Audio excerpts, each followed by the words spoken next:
नमस्कार दोस्तों, आपके अपने YouTube चैनल सागर जी स्टडी में आपका स्वागत है। तो दोस्तों, आज हम बात करेंगे ब्रह्मांड के बारे में, यानी ब्रह्मांड क्या होता है और इससे जो कम्पिटिटिव एग्जाम में जो क्वेश्चन बनेंगे वो सारे इस वीडियो में कवर करेंगे। तो बिना टाइम वेस्ट करते हुए वीडियो स्टार्ट करते हैं। तो बात करते हैं ब्रह्मांड की, जिसे इंग्लिश में बोलते हैं यूनिवर्स।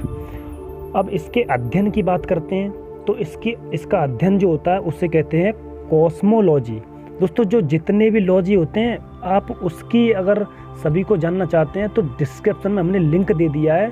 तो आप सभी को, यानी विज्ञान की जो प्रमुख शाखा हैं उनके बारे में हमारे टेलीग्राम ग्रुप को ज्वाइन करके वहाँ से PDF पा सकते हैं। तो इसके अध्ययन को कहते हैं कॉस्मोलॉजी। अब दोस्तों, जो ब्रह्मांड की आयु है वो है 13.7 मिलियन वर्ष। 13.7 बिलियन वर्ष है इसकी आयु। आगे बात करते हैं इसके व्यास की। इसका व्यास है 10⁸ और प्रकाश वर्ष, ये इसका व्यास है। अब जान लेते हैं कुछ इसके महत्वपूर्ण पॉइंट। तो दोस्तों, आपको बता दें कि सन 140 ईस्वी में टॉलमी नाम के वैज्ञानिक, जो कि दोस्तों अमेरिका के रहने वाले थे, उन्होंने बताया कि जो हमारी पृथ्वी है ये ब्रह्मांड का केंद्र है। उसके बाद दोस्तों 1543 ईस्वी में एक वैज्ञानिक थे कोपरनिकस, उन्होंने बताया था कि जो सूर्य है वो हमारे ब्रह्मांड का केंद्र है। और जो सौरमंडल के बारे में जो बताया था वो बताया था केपलर ने। तो इसमें कई सारे मतभेद रहे हैं और बहुत सारे लोग ब्रह्मांड की उत्पत्ति कैसे मानते हैं और बहुत से किसी प्रकार से मानते हैं। तो ये बात है, 1925 में हबल नाम के जो वैज्ञानिक थे, उन्होंने ब्रह्मांड में लाखों आकाशगंगाएं हैं, ऐसा कुछ बताया था। अब दोस्तों, जान लेते हैं कि ब्रह्मांड की उत्पत्ति कैसे हुई। तो दोस्तों, आप सभी को पता होगा कि जो बिग बैंग का सिद्धांत होता है, जिसको बेल्जियम के खगोलज्ञ एवं जॉर्ज लेमेंडर ने 1960 से 1970 के बीच में दिया था, इसको सबसे ज़्यादा मान्यता दी जाती है। बात कर लेते हैं बिग बैंग थ्योरी, यानी कि होता क्या है। इसके अनुसार है लगभग 15 अरब वर्ष पूर्व कॉस्मिक पदार्थ एक अत्यधिक संपीड़ित पिंड के रूप में मौजूद थे और तथा इसका तापमान एवं दबाव काफ़ी ज़्यादा होने के कारण इसमें तीव्र विस्फोट हुआ तथा इसके टुकड़े आकाशीय पिंड के रूप में परिवर्तित हो गए। और ये टुकड़े जो है ना दोस्तों, वो आज भी हजारों किलोमीटर प्रति घंटे की गति से गतिशील हैं। उन्होंने ये दिया था। अब कुछ जान लेते हैं महत्वपूर्ण पॉइंट जो एग्जाम में बन जाते हैं, जैसे एक प्रकाश वर्ष। तो एक प्रकाश वर्ष हमारा होता है यानी कि 5.88 × 10⁻6 मील, या अगर दोस्तों इसको किलोमीटर में बताया जाए तो किलोमीटर में होता है 9.46 × 10⁻12 किलोमीटर। अगर मीटर में बात करें तो 9.46 × 10⁻15 होता है ये। अब दोस्तों, नेक्स्ट पॉइंट है, सूर्य और पृथ्वी के बीच की जो दूरी होती है वो होती है 1.49 × 10⁸8, यानी कि अगर किलोमीटर में बात करें तो 14.98 करोड़ किलोमीटर। और दोस्तों, इसको लगभग में बोल देते हैं कि लगभग 15 करोड़ किलोमीटर दूर है सूर्य और पृथ्वी आपस में। आगे अगले पॉइंट की बात करते हैं कि प्रकाश जो हमारी पृथ्वी पे सूर्य का आता है वो 8 मिनट 20 सेकंड, यानी कि टोटल मिला के 500 सेकंड में आ पाता है। और दोस्तों, बहुत ही इम्पोर्टेंट एक पॉइंट है ये, जैसे जो दूरी नापने की जो सबसे बड़ी इकाई है ना, उसे कहते हैं, उसे पारसेक को बोला जाता है। यानी पारसेक हमारा दूरी नापने की सबसे बड़ी इकाई है। और तो एक पारसेक बराबर होता है यानी कि 3.26 प्रकाश वर्ष, यानी ये होता है एक प्रकाश वर्ष। क्या का मतलब क्या होता है? तो एक प्रकाश वर्ष का मतलब होता है एक वर्ष में चली गई प्रकाश की दूरी। अब बात करते हैं दोस्तों, जो ब्रह्मांड में होता क्या क्या है। दोस्तों, हम भी ब्रह्मांड में ही एक छोटे से मामूली से ग्रह पे रहते हैं, जिसको हम बोलते हैं अपना घर, यानी कि पृथ्वी बोलते हैं, उस पे हम रहते हैं।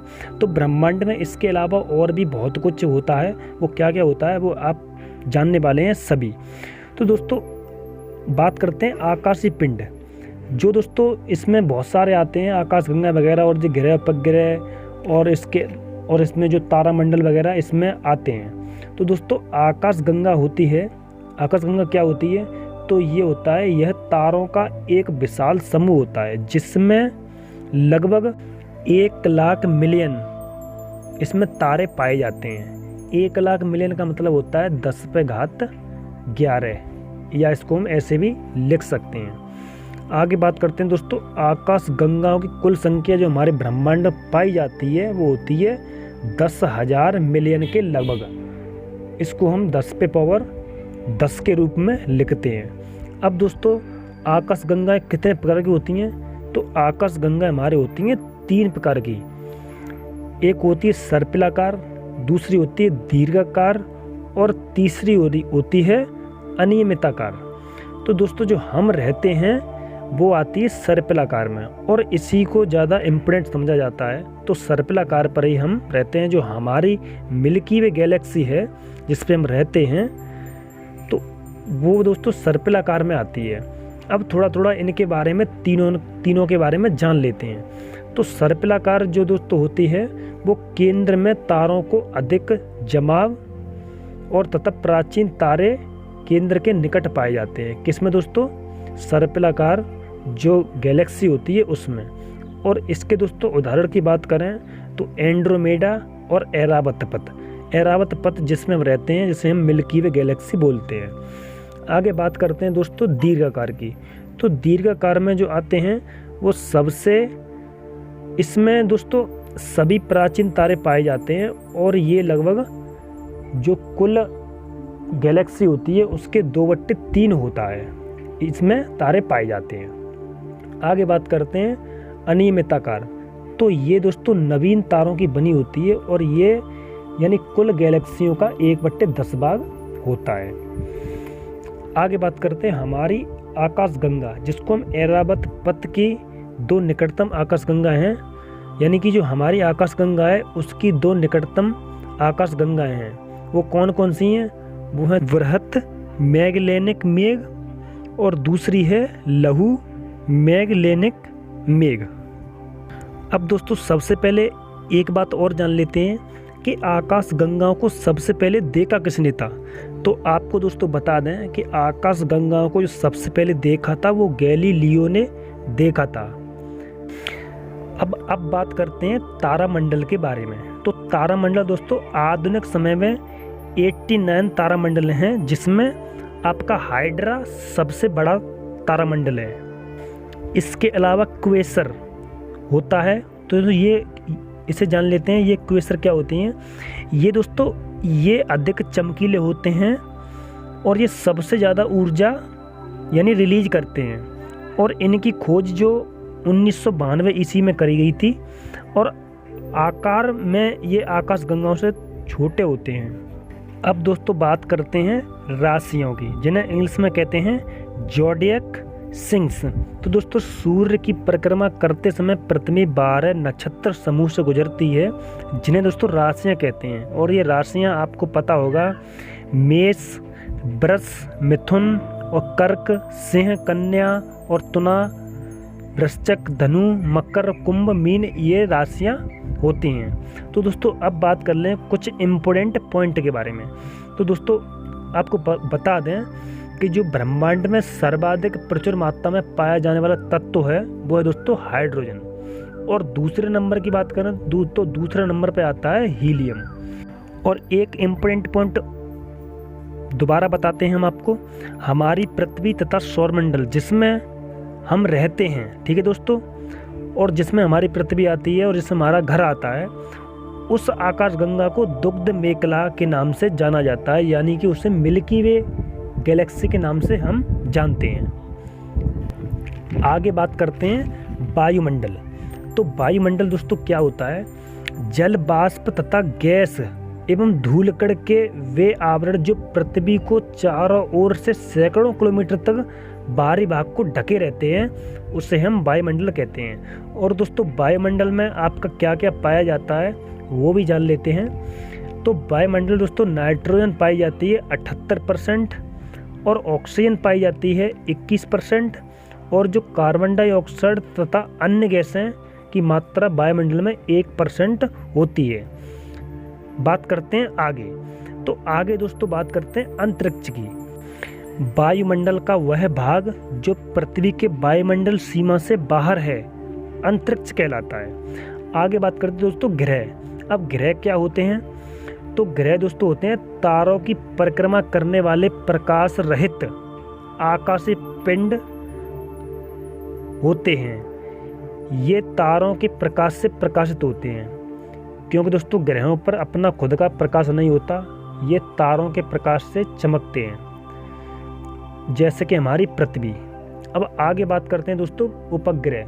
तो उपग्रह क्या होते हैं ये भी जान लेते हैं। ग्रहों की परिक्रमा करने वाले छोटे छोटे आकाशीय पिंडों को उपग्रह कहते हैं, जैसे हमारा चंद्रमा है, ये दोस्तों उपग्रह में आता है। और दोस्तों अब बात करते हैं कि जो चंद्रमा है वो हमारी पृथ्वी का एक चक्कर कितने समय में पूरा कर पाता है। तो वो कर पाता है 27 दिन 7 घंटे तथा 43 मिनट में एक चक्कर पूरा कर पाता है। अब दोस्तों आगे बात करते हैं क्षुद्र ग्रह। तो क्षुद्र ग्रह क्या होते हैं ये भी जान लेते हैं। तो बृहस्पति तथा मंगल की कक्षा के बीच चक्कर लगाने वाले अत्यंत छोटे छोटे जो ग्रह होते हैं उनको हम क्षुद्र ग्रह कहते हैं। और दोस्तों जिस पथ पर ग्रह और उपग्रह यानी अंतरिक्ष जो कक्ष होता है उसे कहते हैं, जैसे जिस पथ पर ग्रह उपग्रह और अंतरिक्ष यान परिक्रमा करते हैं उसे अंतरिक्ष कक्ष कहते हैं। आगे दोस्तों बात करते हैं नक्षत्रों की, यानी नक्षत्र किसे कहते हैं। तो दोस्तों पृथ्वी के चारों ओर 27 ज्ञात तारा समूह जो रात्रि को आकाश में दिखाई पड़ते हैं उनको हम नक्षत्र कहते हैं। अगला पॉइंट है इसी में, चंद्रमा पृथ्वी की परिक्रमा करते समय वह किसी न किसी तारा समूह या नक्षत्र के सामने से गुजरता है, जिससे उस दिन वह नक्षत्र दिखाई नहीं पड़ता है। अगला पॉइंट है इसी में, यानी पृथ्वी प्रत्येक नक्षत्र को 14 दिन में पार कर पाती है। इसलिए नक्षत्रों की अवधि 14 दिन की होती है। तो दोस्तों ये कुछ ब्रह्मांड के बारे में जानकारी थी। अगली हमारी वीडियो आने वाली है जिसमें हम बताएंगे कि हमारे जो सौरमंडल में कितने ग्रह हैं और ग्रहों की जो गति वगैरह होती है उनके बारे में डिटेल से जानेंगे। वीडियो अच्छी लगे तो लाइक और शेयर ज़रूर करें। मिलते हैं नेक्स्ट वीडियो में, तब तक के लिए नमस्कार।